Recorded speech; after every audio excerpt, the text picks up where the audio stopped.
आज हम बात करेंगे बॉलीवुड की दरिंदी एक्ट्रेस सोनाक्षी सिन्हा की, जिनके पास ना टैलेंट है, ना रोजगार है, ना क्रेडिबिलिटी है, लेकिन उड़ता तीर लेने का सब्सक्रिप्शन लाइफ टाइम वाला है। कभी नेपोटिज्म, कभी एक्टिविज्म, कभी कंट्रोवर्सीज और कभी ऐसी बकचोदियां जो इंटरनेट को सालों तक कंटेंट देती रहे। लेकिन सवाल ये है कि आखिर क्यों लोगों को लगता है कि Sonakshi Sinha is a joke. आइए देखते हैं, बैठचंद मजा आएगा। सोनाक्षी सिन्हा को इन दिनों काफी गालियां पड़ रही हैं और इसका मेन रीजन है इसका सेलेक्टिव आउटरीच, जो इंट्रोवर्ट लोगों के फ्रेंड सर्कल से भी ज्यादा सेलेक्टिव है। 2026 में झारखंड के जेपीएससी और जेएसएससी एस्पिरेंट एग्जाम इरेगुलरिटीज को लेकर प्रोटेस्ट कर रहे थे। स्टूडेंट प्रोटेस्ट कर रहे थे, हंगर स्ट्राइक चल रही थी, रिक्रूटमेंट एग्जाम में इरेगुलरिटीज को लेकर इंडिपेंडेंट इन्वेस्टिगेशन की डिमांड हो रही थी, लेकिन सोनाक्षी जी की तरफ से कोई आवाज नहीं आई।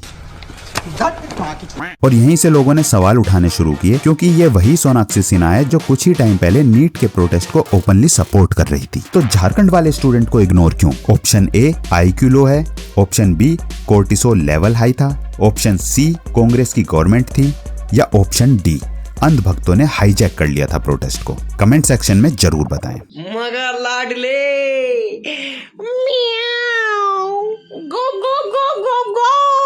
फिर जब झारखंड प्रोटेस्ट पर सेलिब्रिटीज के साइलेंस को लेकर क्रिटिसिज्म होने लगा, तब जाके सोनाक्षी ने फाइनली स्टूडेंट के सपोर्ट में सिर्फ एक पोस्ट शेयर किया। एंड इट्स रियली इंटरेस्टिंग कि the only difference between Delhi and Jharkhand protest is the ruling party. और यही वजह है कि सोनाक्षी सिन्हा ने जितनी इज्जत कमाई थी नीट प्रोटेस्ट में, उससे ज्यादा ये झारखंड को इग्नोर करके गवा चुकी है। मतलब पहले ये सिर्फ डम्ब सेलिब्रिटी थी और अब ये हिपोक्रेट एंड डम्ब सेलिब्रिटी बन चुकी है। और फिर भी लोग कहते हैं कि सेलिब्रिटी एक्टिविज्म जेन्युइन होता है, हिपोक्रेसी की भी सीमा होती है, लेकिन दीदी की हिपोक्रेसी की नहीं। और यकीन नहीं तो सोनाक्षी की सबसे फ्रेश कंट्रोवर्सी देख लो, 15 अगस्त स्पेशल। मैं कोई एंटी नेशनल नहीं हूँ, तो मैं क्यों चुप हूँ? 15 अगस्त को पूरा इंस्टाग्राम तिरंगे से भर गया। एक्टर्स, क्रिकेटर्स, इन्फ्लुएंसर्स सब जय हिंद से स्टोरी भर रहे थे। और सोनाक्षी जी की स्टोरी एरर 404। मैं कोई एंटी नेशनल नहीं हूँ।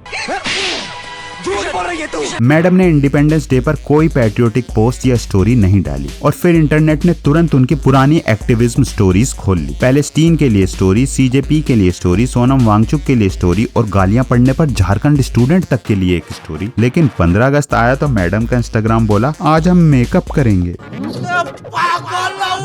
और फिर आदित्य धर का एक स्क्रीनशॉट वायरल हुआ जिसमें वो सोनाक्षी के 15 अगस्त साइलेंस पर डिग लेते दिखे। उसके बाद विक्की कौशल की एक लाइक को भी लोगों ने सोनाक्षी को कॉल आउट करने वाली पोस्ट की तरह शेयर किया। मतलब बॉलीवुड में अब ओपिनियंस देने के लिए इंटरव्यू भी नहीं चाहिए, बस स्क्रीनशॉट और इंस्टाग्राम लाइक ही काफी है। 15 अगस्त वाले दिन बॉलीवुड की केवल 3 चीजें ही सुर्खियों में रही: आदित्य का स्क्रीनशॉट, विक्की का लाइक और सोनाक्षी की हिपोक्रेसी, जिसको लोग काफी लंबे समय तक याद रखेंगे।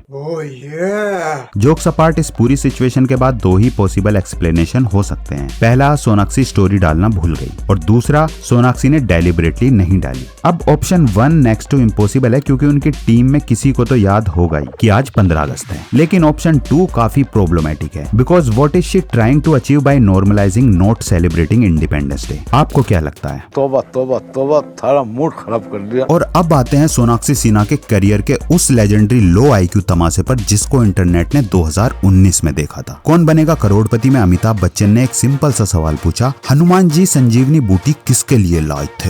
ए सुग्रीव, बी लक्ष्मण, सी सीता या डी राम? जी आई थिंक ले लेते हैं, ले लेते हैं।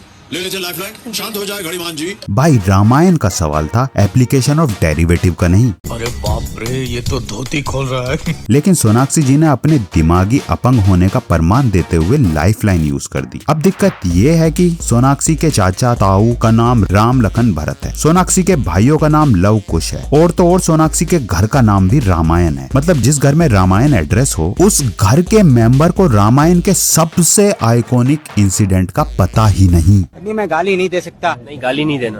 फैमिली देखती है, वरना मैं ऐसे गाली दूं, ऐसे गाली दूं ना, जिंदगी भर याद रखें ये बड़ा। और इंडिया के सैवेज इंटरनेट वासियों ने #यो सोनाक्षी सो डम ट्रेंड कर दिया। और यूपी के एक मिनिस्टर सुनील भराला ने तो उन्हें धन पशु तक कह दिया। मतलब इस केबीसी क्वेश्चन ने इतना डैमेज किया कि सोनाक्षी को लगा होगा पापा घर का नाम चेंज करवा दो, स्प्लिट्सविला रख दो। क्योंकि वैसे भी कोई समझदारी वाली बात हो नहीं रही यहाँ पे। और सबसे फनी बात, फिर ओवर स्मार्ट बन के रामायण वाले क्वेश्चन को पाइथागोरस थ्योरम से कंपेयर करने लगी।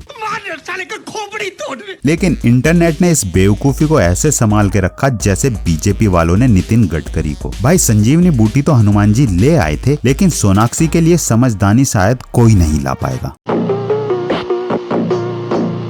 अब बात करते हैं सोनाक्षी सिन्हा की सबसे खतरनाक सुपर पावर की, नेपोटिज्म। बॉलीवुड में नॉर्मल एक्टर को एक फिल्म के लिए ऑडिशन देना पड़ता है, रिजेक्शन सहना पड़ता है, कास्टिंग डायरेक्टर्स के तलवे चाटने पड़ते हैं, लेकिन सोनाक्षी जी को डेब्यू के लिए केवल आधार कार्ड वेरीफाई कराना पड़ा भाई के फार्म हाउस पे जाके। बस फिर क्या था, 2010 में डेब्यू हो गया दबंग से सल्लू भाई के साथ, और ईद पे सलमान भाई की फिल्म आए और ब्लॉकबस्टर ना बने, असंभोग। बाकी लोग बॉलीवुड में एंट्री लेने के लिए सारी लिमिट क्रॉस कर देते हैं, लेकिन सोनाक्षी ने ऐसा कुछ नहीं किया, क्योंकि नेपोटिज्म नाम की भी कोई चीज होती है। Emotional damage. और फिर जब नेपोटिज्म की डिबेट होती है तो लोग बोलते हैं टैलेंट नाम की भी कोई चीज होती है। ऑफ कोर्स होती है, और इसी टैलेंट को मौका ना मिलने की वजह से तो बॉलीवुड को गालियां पड़ती हैं। मतलब आउटसाइडर एक्टर्स की आधी उम्र निकल जाती है स्ट्रगल में, और नेपो किड को पापा से बोल के एक फोन कराना पड़ता है बस। आउटसाइडर का एक्सपीरियंस देखा जाता है और नेपो किड का सरनेम। और वैसे भी सोनाक्षी का तो सरनेम ही इतना बड़ा है कि डायरेक्टर ने शायद नाम सुनते ही साइन कर लिया होगा, क्योंकि बॉलीवुड तो वैसे भी एक मोहल्ला क्रिकेट बन चुका है जिसमें आउटसाइडर सिर्फ स्पेक्टेट कर सकते हैं।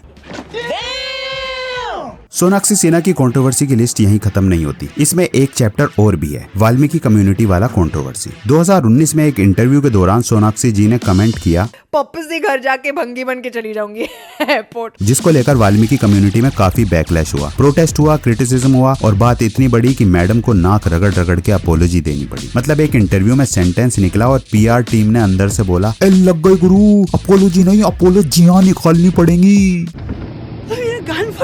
सोनाक्षी ने क्लैरिफाई किया कि उनका इंटेंशन किसी को हर्ट करना नहीं था, जो कि हर नेपोकिड अपनी भूतिया हरकतों के बाद करता है। लेकिन इंटरनेट का रूल सिंपल है, जितना घटिया कमेंट आप इंटरनेट को देते हो उससे 10 गुना घटिया तरह से इंटरनेट आपको ट्रोल कर देता है। और सेलिब्रिटी इंटरव्यूज का सबसे बड़ा रिस्क भी यही है। कैमरा ऑन होते ही जो हगती है सोनाक्षी, अरे जाओ कोई गला वाला दबाओ, आई मीन समझाओ इसको।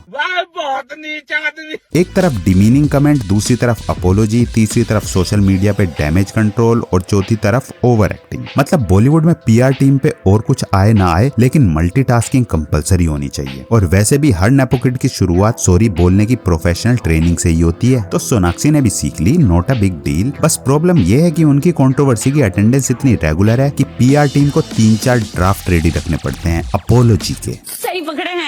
अब सवाल उठता है कि आखिर क्यों सोनाक्षी ऐसी हरकतें करती है, और इसका जवाब काफी सिंपल है, क्योंकि इन्हें कंट्रोवर्सी से डर नहीं लगता, फंडिंग रुकने से लगता है। तो दोस्तों, सोनाक्षी सिन्हा की कंट्रोवर्सीज का किस्सा तो काफी लंबा है, और ऑनेस्टली इस वीडियो में भी सब कुछ कवर नहीं हो पाया, बट ये प्रूव जरूर हो गया that Sonakshi Sinha is a joke. अगर आपको ये रोस्ट पसंद आया हो तो like, share and subscribe. Comment में बताओ सोनाक्षी की सबसे घटिया हरकत कौन सी लगी। मिलते हैं अगली वीडियो में।